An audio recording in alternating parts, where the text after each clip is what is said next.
Arabia's ambassador to the U.S. talks about terrorism, democracy, and Iran's nuclear program. This is from last week at Harvard University's John F. Kennedy School of Government. It's just over an hour.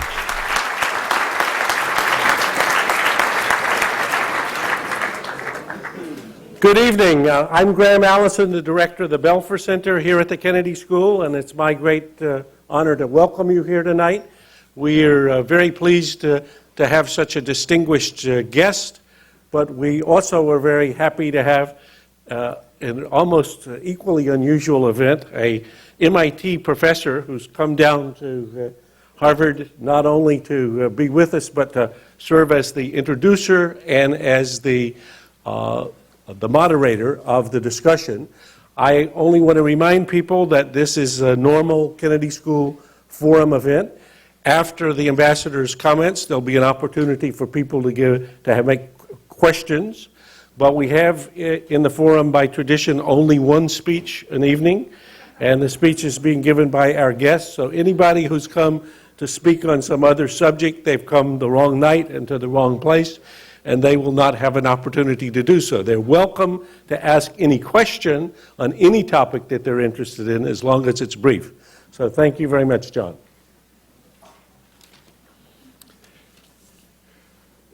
Thank you very much, Graham. It's my privilege to introduce to you His Royal Highness Turki al Faisal. He is Saudi Arabia's ambassador to the United States. He has been ambassador here since September 2005. Before that, he was Saudi Arabia's ambassador to Great Britain from 2002 to 2005. From 1977 to 2001, Prince Turki was Director General of the General Intelligence Directorate of Saudi Arabia, their foreign intelligence service. He was my counterpart when I was Director of Central Intelligence during 1995 and 1996. We had considerable interaction during that time, and during this period we addressed subjects which were very important to U.S. interests and to Saudi interests and to matters in the region. I developed great respect for Prince Turki, his experience, his wisdom, and his perspectives. His cooperation was most important to me when I was director, and I believe that the cooperation served both our countries extremely well. We are fortunate to have him here with us this evening.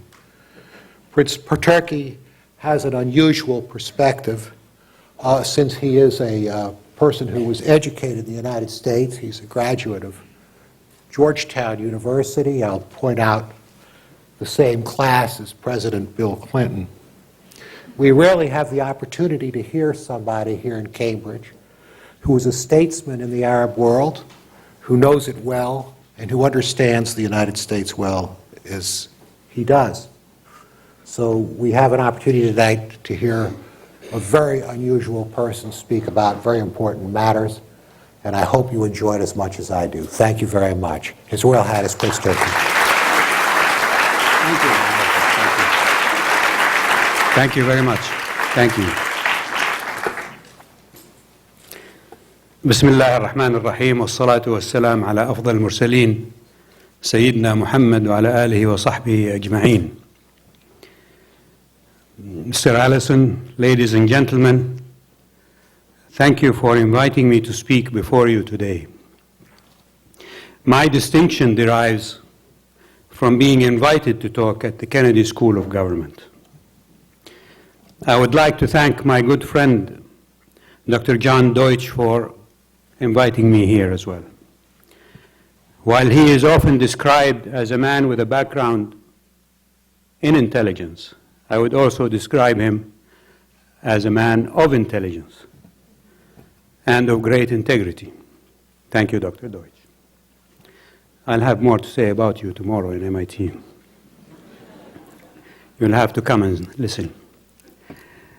I would never have made it to the Kennedy School at Harvard on my scholastic record. So thank God for diplomatic privilege. I was told that I should wear something red tonight in celebration of Harvard's crimson colors. So as you can see, I am all over in red, and even my socks are red. It is a pleasure to be in Boston, one of the oldest and most historic cities in the United States.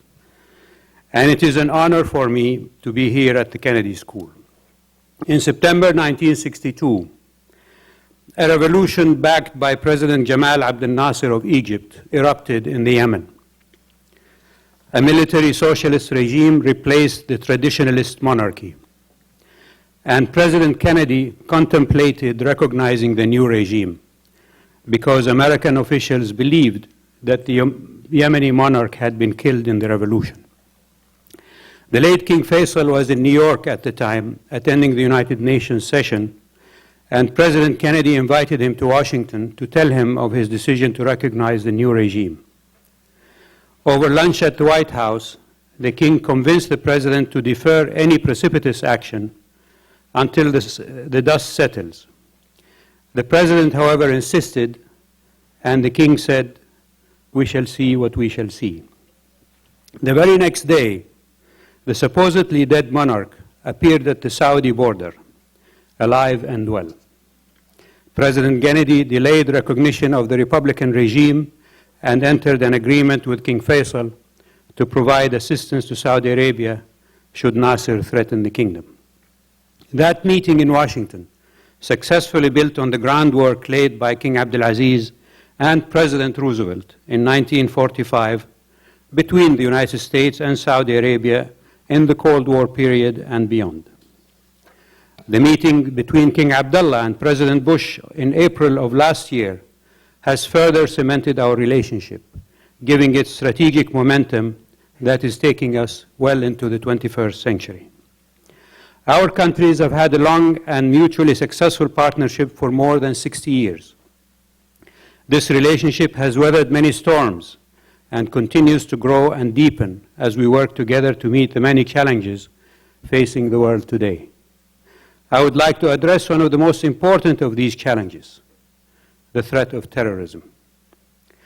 As we are all aware, terrorism threatens all governments, nations, peoples, and families. We are all targets. In the case of Al-Qaeda, the terrorists seek to destroy the long-standing relationship between the United States and Saudi Arabia. Through acts of violence and horrific crimes, Osama bin Laden aims to destabilize our country, overthrow the established order, and take over Saudi Arabia, the home of the two holy mosques. Al-Qaeda claims to be faithful to Islam and faithful to God, but they are not. They are an evil cult. Their twisted vision is alien to the healthy body of the faith that holds the world's Muslim community together. Al-Qaeda further opposes us because we are trying to move our country forward, to modernize and become part of the world economy. Saudi Arabia recently became an official member of the World Trade Organization. This is a significant step as we continue to modernize, but it does not make us popular among those elements who aim to darken our lives with their twisted vision. But these evildoers will never, ever succeed. That I can assure you. The Saudi government and our people are galvanized in an effort to uproot the terrorists and eradicate them from wherever in the world they may attempt to hide. Ladies and gentlemen, the threat of terrorism is great, and we must continue to stand together in our fight against it. One of the best-known verses in the Quran, our holy book, tells us, "Man qatala nafsan bighayri nafsin, aw fasadin fil ardi faka'annama qatala an-nasa jami'an." Whoever kills a person without justification or commits sacrilege on earth, it would be as if he killed all of mankind. No greater statement can sum up the effect of terrorism on the world today. In Saudi Arabia, we have been fighting terrorism long before September 11th, 2001. But during the last 3 years alone, Saudi Arabia has witnessed more than 25 terrorist attacks, including explosions, murders, and kidnappings, causing the death of more than 140 human beings, innocent human beings, while injuring more than 500 innocent people. Saudi Arabia has enacted a three-pronged approach to combat this evil. We're going after the men, the money, and the mindset that support terrorism. First, we are relentlessly pursuing the terrorists themselves. During the last 3 years, more than 800 suspects have been arrested. 120 terrorists have been killed and 17 wounded. And over 50 terrorist operations were foiled. These accomplishments, however, have not come without a cost.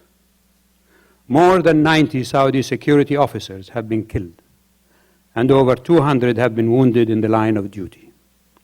Our country will be forever grateful for the sacrifices they have made to enhance the safety of our nation. To help us in the pursuit of the terrorists, we established a joint task force with U.S. officials to share information, resources, and technology. Today, the work of this task force, where Saudis and U.S. officials work side by side, is a model for international cooperation that is being emulated in other countries. Second, we're going after the finances of terror. Saudi Arabia has instituted some of the toughest financial and banking regulations in the world to ensure that money cannot be diverted or passed into the wrong hands. We have also established a financial intelligence unit, which is cooperating with the US and other governments to go after global financial support for terrorists and their money laundering operations. The Saudi government is also working with agents from the United States Internal Revenue Service and the FBI. We sit side by side with their Saudi counterparts to analyze important streams of data at the Joint Terrorist Financial Task Force in Riyadh. This second task force has also been a great success. And third, we are going after the mindset that foments and justifies acts of terrorism. As the birthplace of Islam and the site of the two holy mosques, Saudi Arabia has a moral responsibility to defend our religion against those who would subvert and usurp it. Last February, we initiated a public awareness campaign to reinforce the true values of the Islamic faith and to educate Saudi citizens about the dangers of extremism and terrorism, including the effects of providing support to terrorist and extremist organizations. The campaign is featured in advertisements on television, radio, and billboards, as well as programs on television in schools and mosques, and even at sporting events. One of the centerpieces of the campaign is a series of public service announcements that has aired up to 25 times a day on a number of Arab satellite networks, including Al Arabiya, NBC, and Future Television, as well as on Saudi TV channels. The size and scope of the campaign is unprecedented, with 6 government ministries coordinating the development and execution of the programs. In school, our children attend lectures sponsored by the Ministry of Education promoting moderation and peace. They are educated about the dangers of extremism. Our message is clear. Intolerance, violence, and extremism are not part of our Islamic faith or Saudi culture and traditions.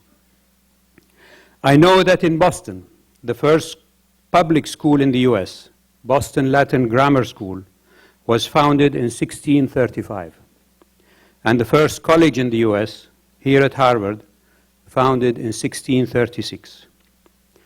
That was more than 300 years ago. By contrast, just 60 years ago, Saudi Arabia had less than 10 schools. 40 years ago, we only had 1 university.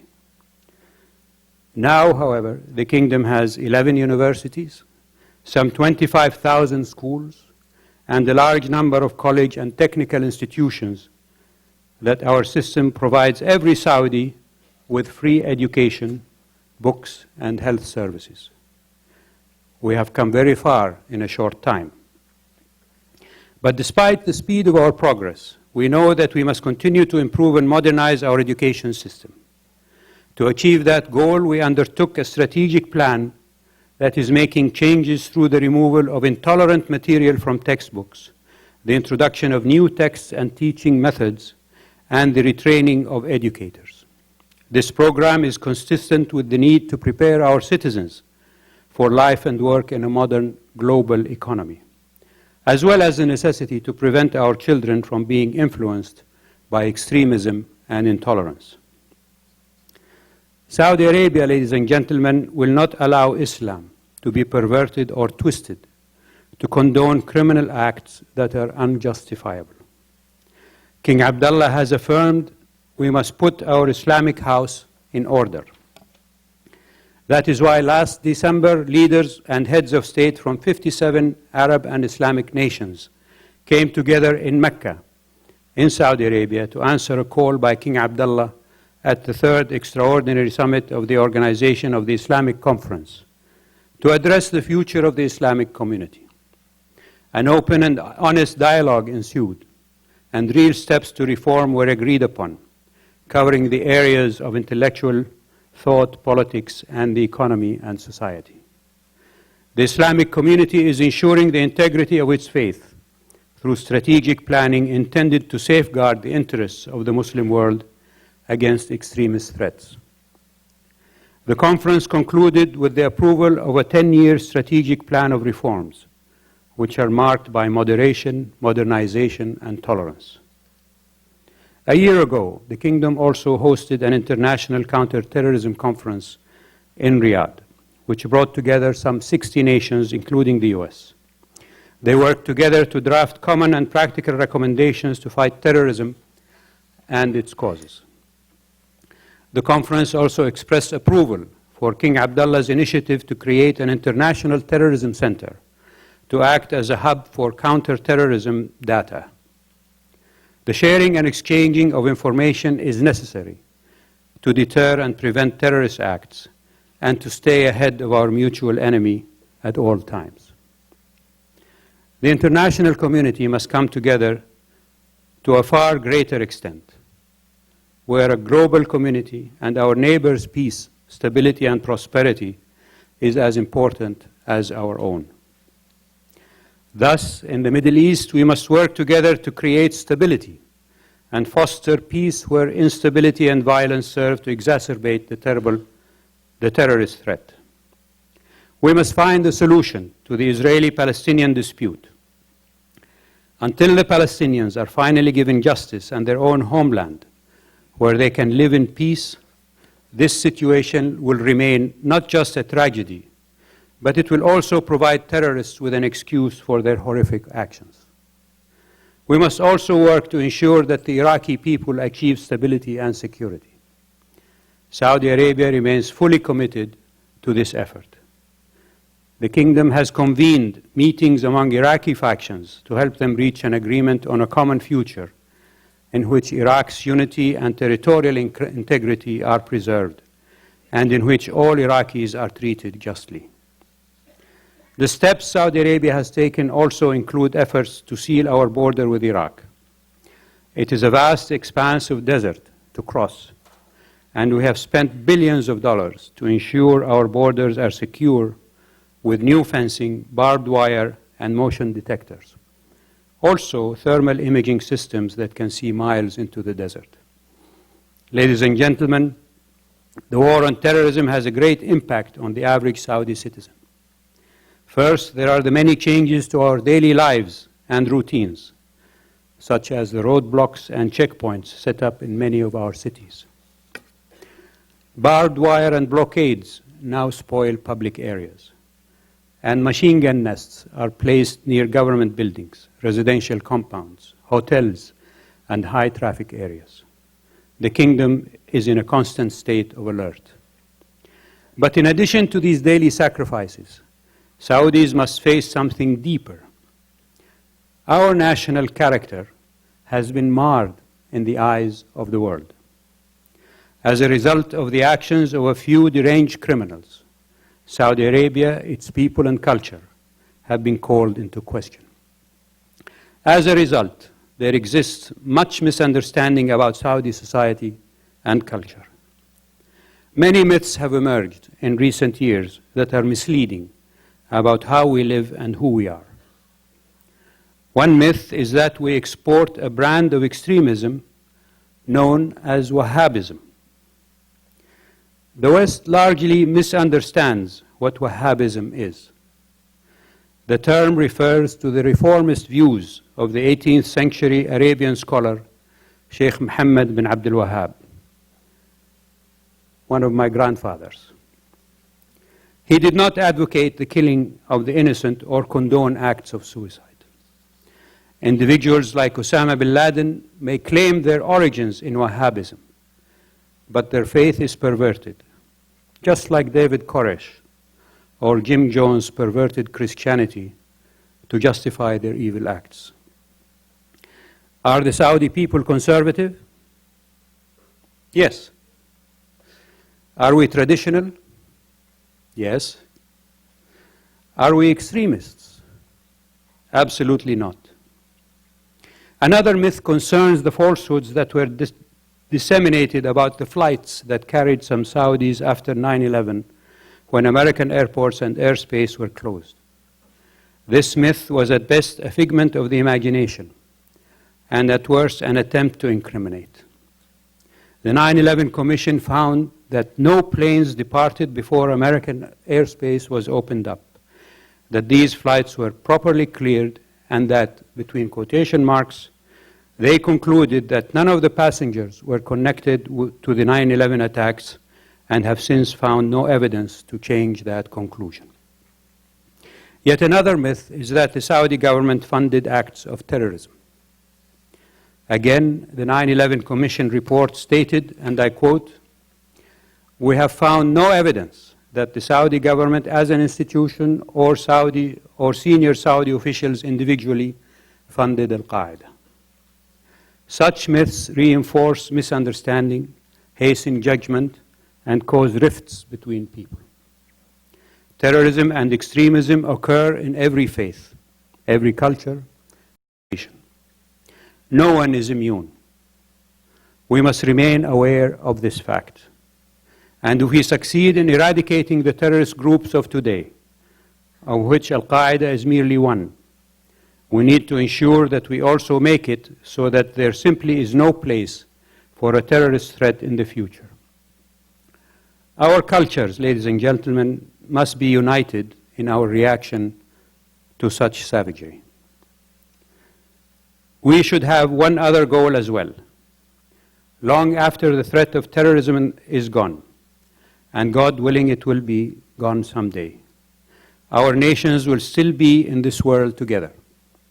We should look at the time in between as an opportunity to further strengthen our relations, and as a time to build greater understanding between our peoples, so that at the end we will be stronger for it. The Massachusetts naturalists, Henry David Thoreau, advised, between quotation marks, "Be true to your work, your word, and your friend." In this world, with the threats that we face, no sager advice can be given. As long-standing partners, let us move forth in continued friendship and expanding cooperation to handle the important work before us, so that someday we will be able to achieve both peace and prosperity for our people. And as we say in Arabic, "Ashkurukum shukran jazilan." Thank you all very much, and barakallahu fikum, and God bless you all. Thank you.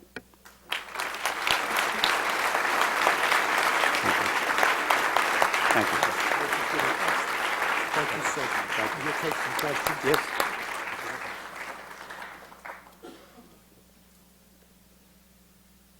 The ambassador will take some questions on subjects he's spoken about or anything else. I ask only the questions be brief and that you identify yourself when asking the question. We'll begin with you, sir.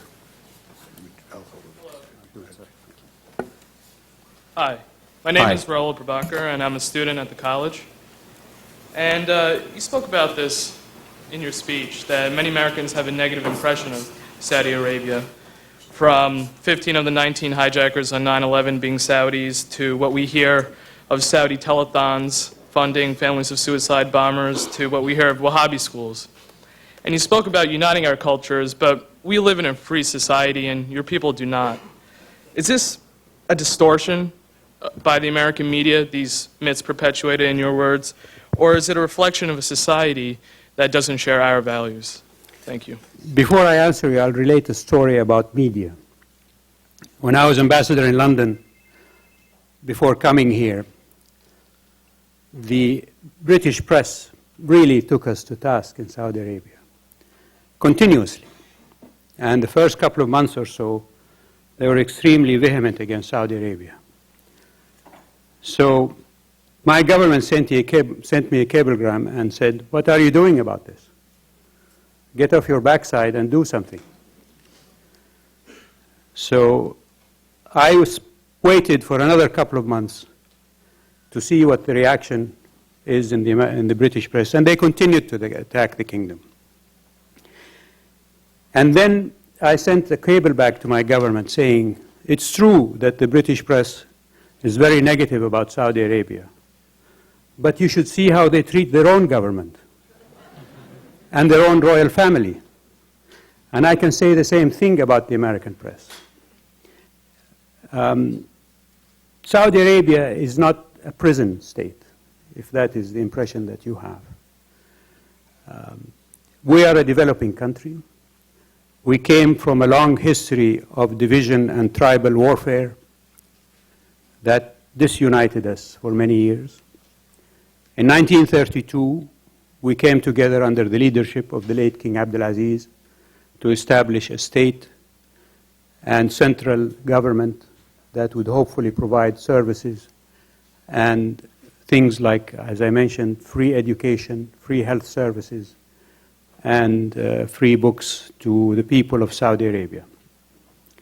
The development in Saudi Arabia over the last 60 years or 70 years, as compared to the development of your country, would be like compressing your 270 years of development in just the 70 years that we have developed. Our people are free to travel wherever they want. Our press is increasingly more critical and more dissective of our society and deal with all of the issues that deal with the formation and the development of our society.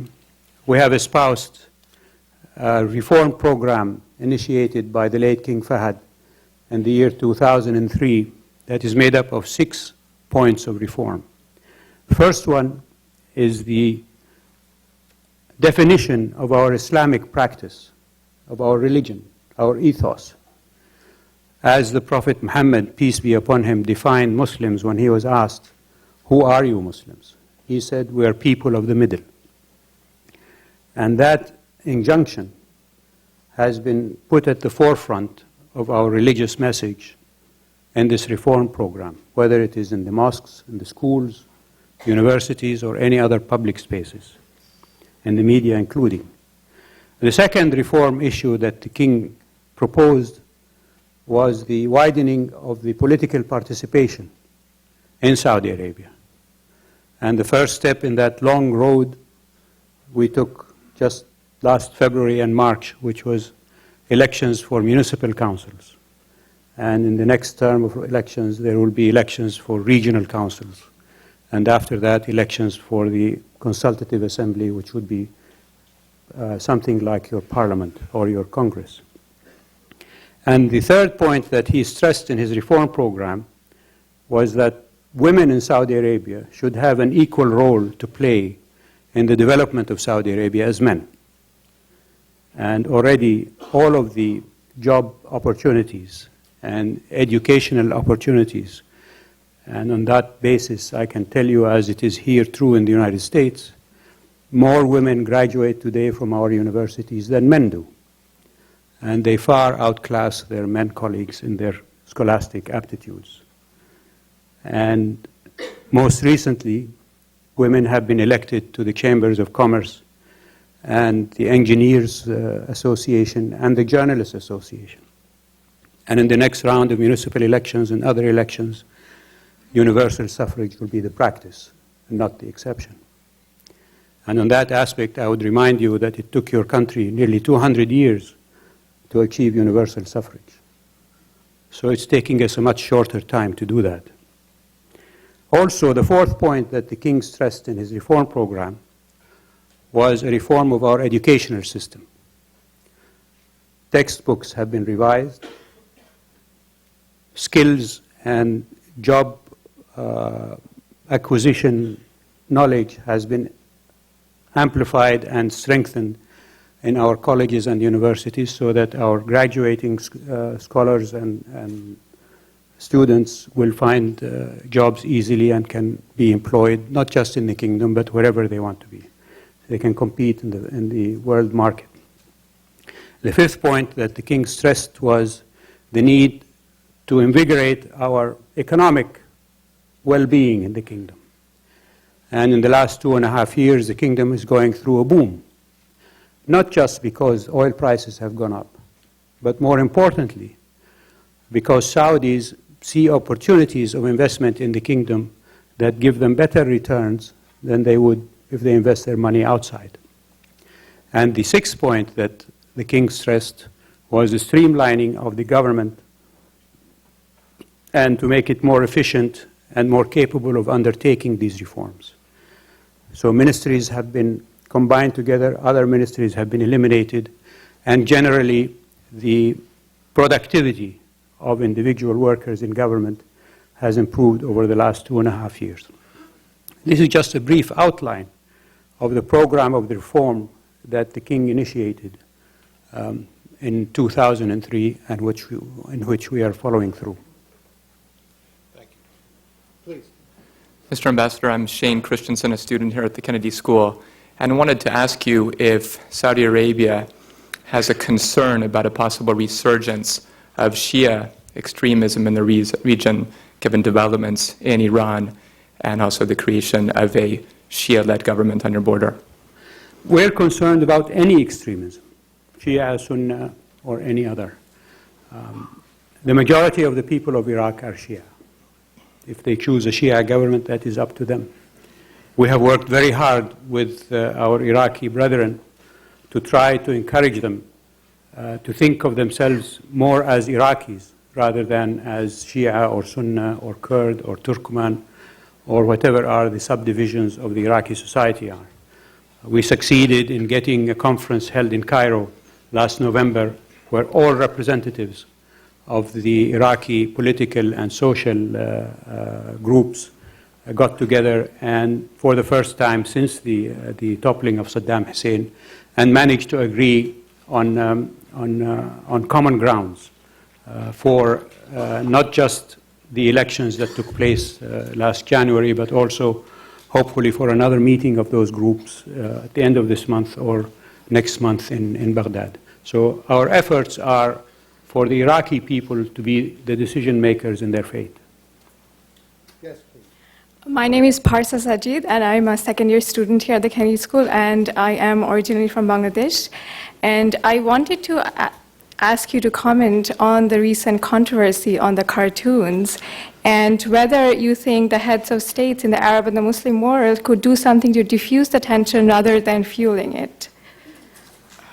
Let me just say that as a Muslim, those cartoons were not just insulting to me and my faith and my being, but also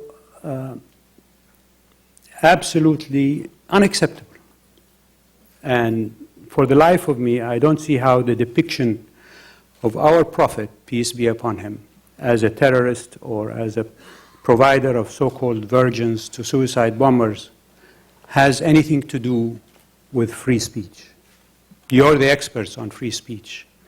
We're not. But how can you reconcile the two? I certainly cannot. And definitely the violence and the reaction that has taken place in some Arab and Muslim countries, while there are those within those countries that justify that violence, the Kingdom of Saudi Arabia does not. And we are working very hard through the Organization of Islamic Conference and the Arab League and the European Union to try to diffuse that issue.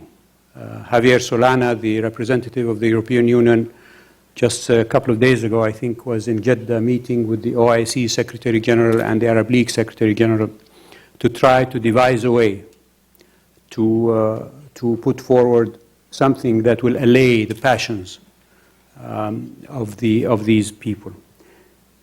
In public statements that I have made here in the United States and in other places, I've stressed 2 points. One is that the Prophet Muhammad, peace be upon him, when he was the victim of violence, as he was preaching among the unbelievers, forgave his attackers. And therefore it is incumbent upon us as Muslims not to be selective in how we follow the Prophet, but to follow in all of his teachings. And definitely forgiveness is asked in a case like this. And secondly, that the instigators of this issue, whether they be Danish cartoonists, Danish editors, aliens from Mars, or wherever you like, that there must be some kind of recourse against them. In the European Union, I know that there are laws, for example, against those who propagate anti-Semitism. There are laws who propagate against those who propagate offenses against human rights. Why is faith an exception to that? Whether it is Islamic, Christian, Jewish, Buddhist, Hindu, somehow, somewhere, the world community must find a means not to allow whoever wants to instigate this kind of incident to get away with it. All we understand about what happened to the editor who allowed and called for these cartoons is that he was given a couple of weeks off to go on holiday. How can that be?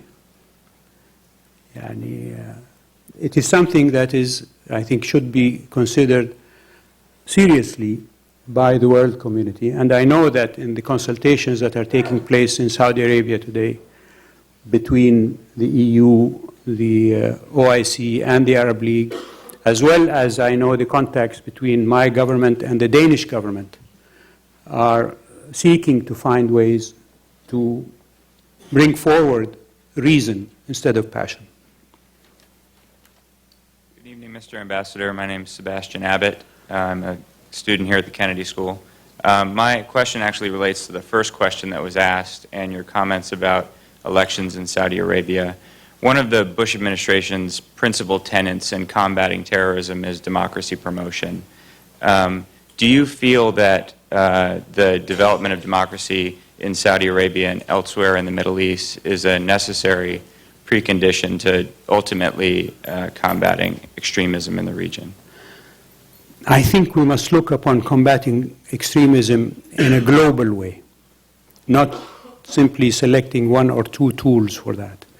It's not just an issue of security or elections or whatever procedures may take place in any society, but actually going at the very root of the cause of the terrorism, whether it be a cult-like group like Al-Qaeda that has developed a society and an ethos and a philosophy that condones and encourages the killing of innocents and the taking of lives and hostages and so on, and using terror as a means of achieving whatever aims they may want to achieve. So it's not just an issue of going to the polling booths that will be the end of terrorism. If it were that issue, we would not have found terrorism in Britain or in America. There are terrorists who have operated in America I remember when the July 7th attacks took place in London. I was still ambassador in England, and I happened to be at a dinner with an ex-minister of state in the Foreign Office in England. And she turned to me and she said, "What do these people want? They have freedom of speech, they can vote in the elections, they can enjoy the benefits of British democracy and British traditions and so on." And I told her, these people are supposed to be acting in the name of Islam, and look at how they've treated Muslims, whether it be in Saudi Arabia, in Morocco, in Indonesia, or whatsoever.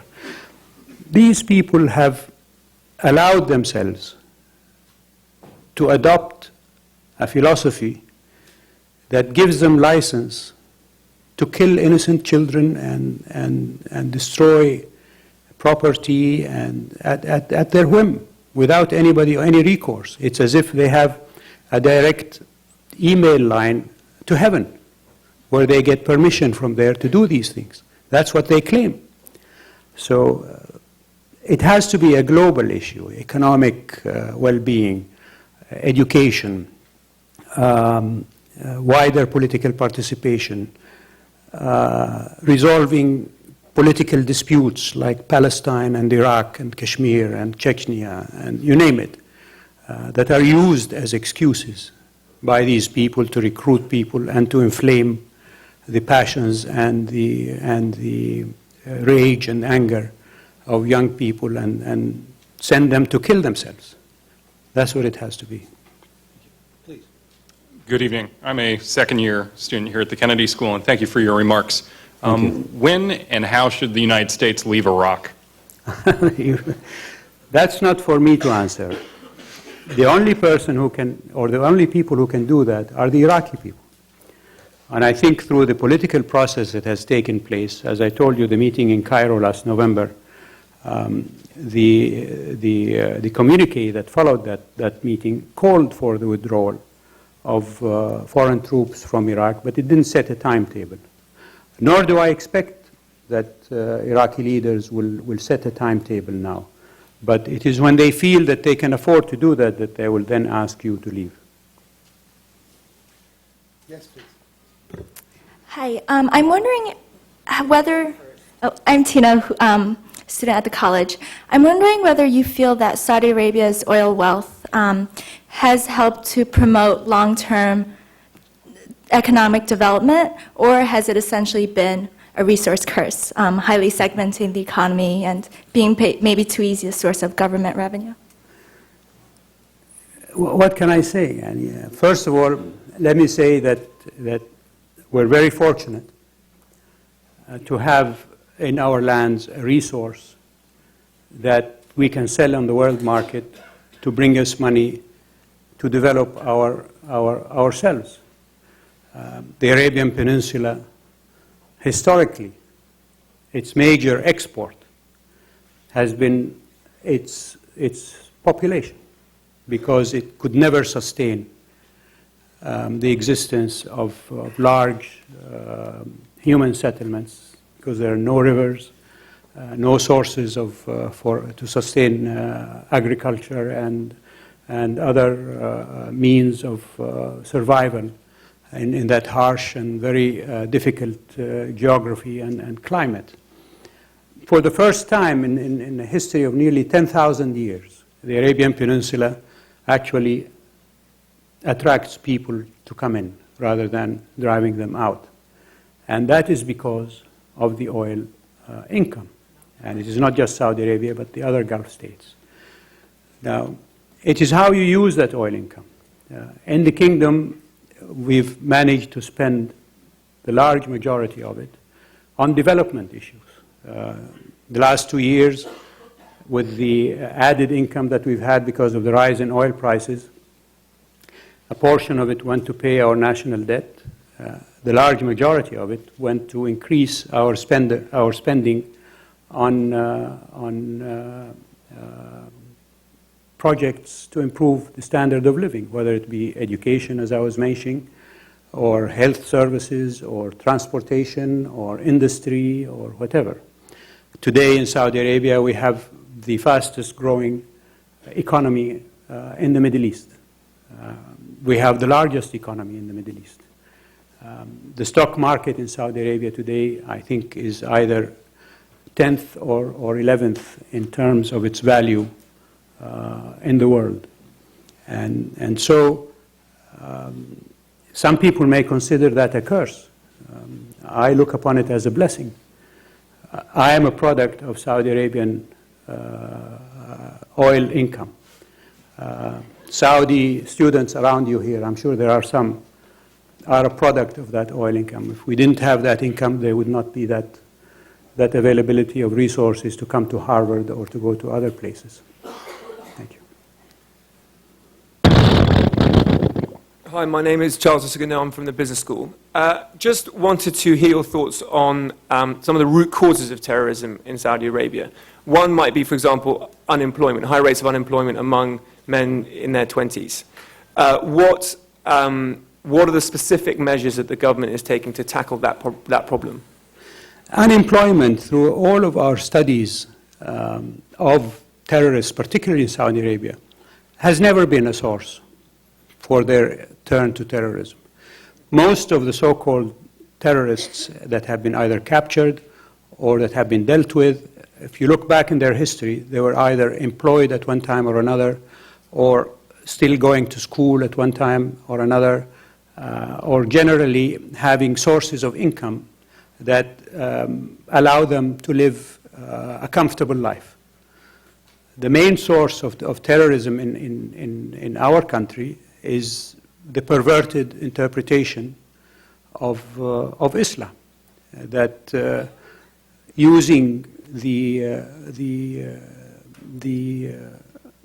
if you like, open wounds of Palestine and Iraq and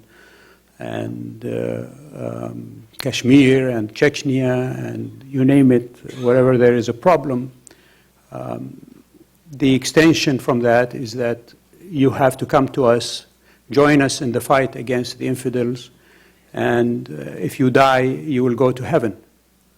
That is the basic recruiting methodology. And once that step is taken to join, then the first thing that they do is they cut the person off completely from his family, as all cults do. And once he's cut off from his family, then the next process is to cut him off from his society. And it follows from there in progression. So unemployment really has never been a cause for people to turn to terrorism. It's not that there are no terrorists who are unemployed. Yes, there are terrorists who didn't have jobs, but you can never generalize about that. Hi, my name is Ryan Taney. I'm from the college, and I was wondering, in the beginning of your speech, you talked about how it was necessary to resolve the Israeli-Palestinian conflict in order to give stability or create stability in the Middle East. And I was wondering, how will the recent election of Hamas to the Palestinian leadership, which has been deemed a terrorist organization by the United States of America and Israel, change the Saudi Arabian relationship with the Palestinian leadership, including financial aid, and will it recognize the legitimacy of this country? There are several questions there. I'll try to take them one by one.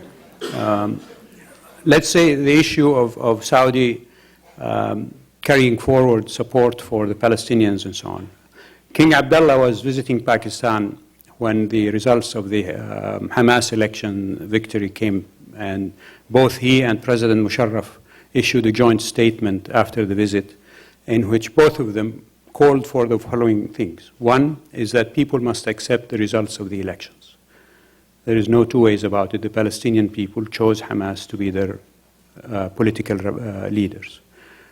Two, that whatever government is formed as a result of that election, Hamas, non-Hamas, semi-Hamas, demi-Hamas, half Hamas, quarter Hamas, you name it, will have to abide by the obligations that the Palestinian Authority took upon itself.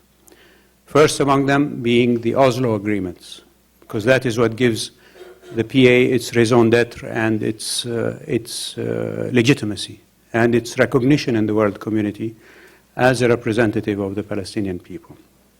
And those agreements were between the PLO at the time, led by Yasser Arafat, and Israel, led by Ishaq Rabin. Secondly, that they must abide by the Abdullah Peace Plan of 2002, which calls for a two-state solution. Israeli total withdrawal from Arab-occupied territory in return for full Arab recognition, including Palestinian recognition of Palestine, not only as a state, but also exchange of ambassadors and normalization of relations. And third, the PA's commitment to the roadmap, which also envisions a two-state solution, but puts a procedural framework for how to achieve that aim. So that's as far as how we're dealing with this issue. That message has gone to Hamas and to all Palestinian leaders that will form the next government. On the issue of financial aid, we provide financial aid to the Palestinian Authority through international institutions like the World Bank, like there is a special fund within the United Nations for the Palestinian Authority. The Arab League has commitments for the Palestinian Authority. Our aid through those institutions will continue to the Palestinian Authority. Now, the sticky point here is that your government has passed a law that considers Hamas a terrorist organization. And hence, even one member of Hamas, if he is included in a future government in Palestine, whoever gives aid, however indirectly it may come, to that government will be liable to American courts. And you can imagine how many lawsuits will be immediately brought if such thing were found out that Saudi Arabia had given aid, even if it is through the United Nations or through the World Bank or whatever, to a government where a member of Hamas is in position. So it is something for your government to have to deal with, because I don't think it would be fair for the world community to punish the Palestinian people for the decisions that they have undertaken in what is admittedly and witnessed as the most open and fair election in our part of the world. Thank you. Assalamu alaikum. Alaikum assalam. Ahlan Mahlan. My name is Paula Bradwell. I'm a first-year PhD student here at the Kennedy School. And you've mentioned your interest in Saudi Arabia's interest in peace, prosperity, stability in the region. I'm wondering what you see Saudi Arabia's role if there's some kind of preemptive strike in Iran, or as events proceed otherwise. What is Saudi's role in dealing with Iran? Can you tell me what's this about Iran? I didn't get your words. I'm curious what you see Saudi Arabia's role as in dealing with Iran, whether there's a preemptive strike or whether we resolve this diplomatically, but the impasse with Iran currently on the table. What I can tell you about Iran is what our foreign minister has said already about Iran. We're engaged in direct talks with Iran on all issues that deal with our part of the world. Our position on nuclear weapons is that the Middle East should be free of them, completely. And we ask all countries in the area to join us in that call. So we hope that there will be no military action taken in any part of our area, because it affects us immediately. Hi, my name is Chelsea Lay. I'm from the college. I'm wondering what you think of the recent American movie, Syriana. I saw that movie. I saw it at the invitation of the Brookings Institute, the Saban Center. Mr. Martin Indyk, who used to be, I think, Assistant Secretary of State for Middle East Affairs, invited me and my wife to see it. And we went to see it. I found it the following. First, it was disjointed. there were just too many storylines. And frankly, it was difficult to follow one from the other.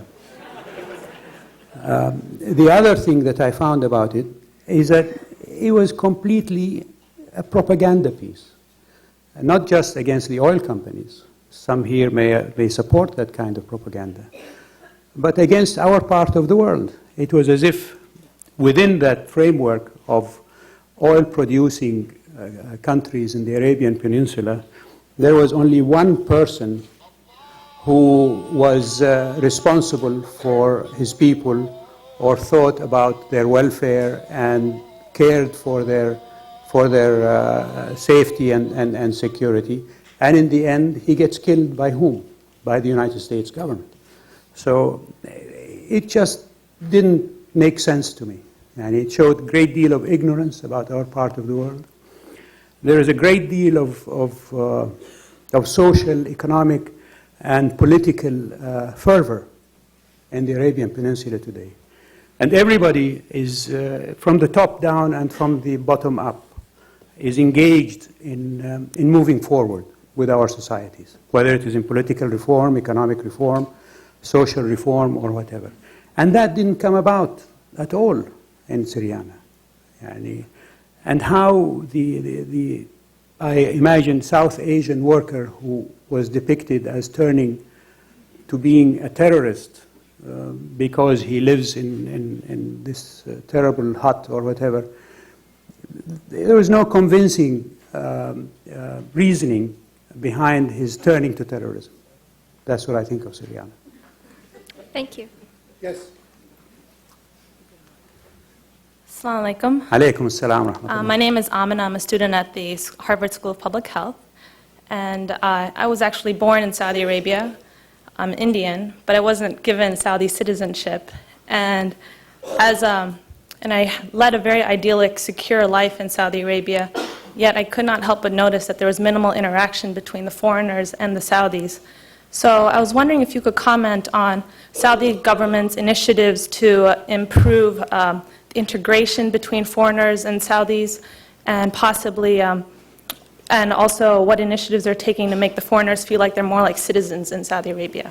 I think you're absolutely right. And I think not just our government, but our society has not lived up to the traditions or the practices of a good Muslim society in treating with our guest visitors, whether they be Indians, Muslims, non-Muslims, or whatever. I don't have an explanation for that. I think also on the part of the guest visitors to the kingdom, they have also been wary of interacting and engaging with the local population. Ideally speaking, that would not exist. But we don't live in an ideal world. And if I see how other societies treat immigrants in their countries, in some ways, their treatment in the kingdom is slightly better, I think. We're going to take two more questions. Here, please. Hi. My name is Ed Hamler, and I represent the Lyndon LaRouche Political Action Committee. Which one?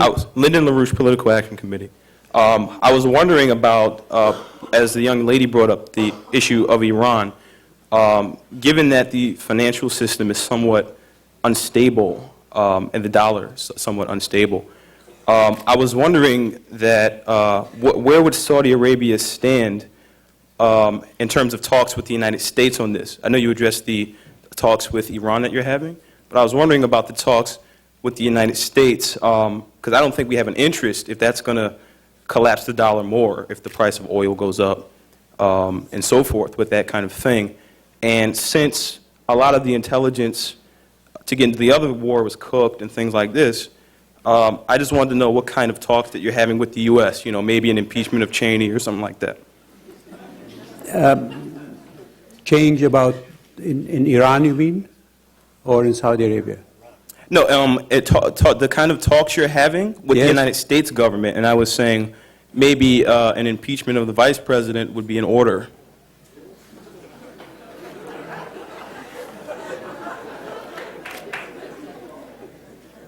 I'll pass on that.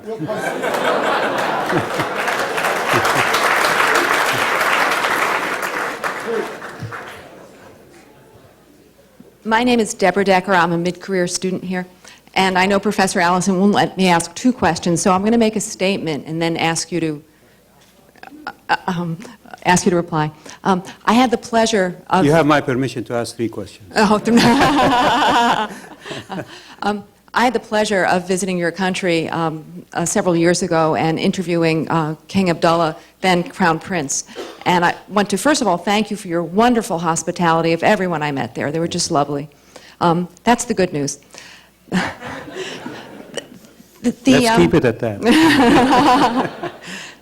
The bad news is when I interviewed people, this was as a journalist, the next level down. May I ask what year you were there? 2002. No, that's 4 years ago. 4 years ago now, yeah, Right. yeah. But what I found is that more people are being educated domestically. They're not in your country rather than coming overseas. The younger people don't have, as this other young lady had mentioned, as much exposure to Americans. And I found a great deal of hostility to, not necessarily to Americans, but to American values and understanding of free speech and, of course, foreign policy, which we also have here. But so I was very concerned about, as you move towards more democratic elections, the nature of the people that will be coming in, especially in light of the fact that looking 10 years from now at possible regional balances of power in Iran and Israel and nuclear weapons, where do you see long-term your country going and the development of it? May I just begin by saying that whatever political, economic, social, or other reforms and developments occur in Saudi Arabia, they will have to come from within Saudi Arabia, taking into consideration the history, the traditions, and the customs of the country, and the aspirations of the people. And I think our biggest success story in Saudi Arabia is that we moved from a country of nearly 90% illiteracy back in 1950 to now 82% literate, not just among the male population, but even among the female population. And that educational process over the last 50 years or 55 years has allowed our people, from the youngest to the oldest, from the poorest to the richest, to develop the kind of social, political, and economic aspirations and ambitions that other societies have enjoyed who were preceded us in enjoying the benefits of education. So that is how it's going to go in the kingdom. It is what the people want that will, in the final analysis, decide where we head. Just as a note to you and to others, after September 11th, the number of Saudi students in the United States decreased by half. We had nearly 6,000 before that. 2002, we had only 3,000. Not just because of the effects of the September 11th on Americans and Saudis and so on, but also because of the visa regulations that your government instituted since then, which affected not just Saudis, they affected the whole world. When King Abdullah met with President Bush last April, they agreed to ease the visa restrictions and to quicken the pace of procedures allowing for Saudi and Saudi students and Saudi people to come to this country. And I can tell you, in the last 8 months since that meeting, your embassy in Riyadh has processed already more than 5,000 Saudi students to come to study in this country. When that program was initiated in the kingdom and it was announced that there were 10,000 scholarships that were going to be given to Saudi students to study abroad, 40,000 came forward to take those scholarships. So we have another 5-6 years to fill the requests of Saudis to come here. Thank you. Thank you very much for your comments, and please join me in thanking Prince Turki for a really splendid meeting. Thank you. Thank you, sir. That's a great thing. Thank you. You must be exhausted. I hope you must be. I'm looking forward to the dinner. It's going to be another session like this. Please. Thank you, sir.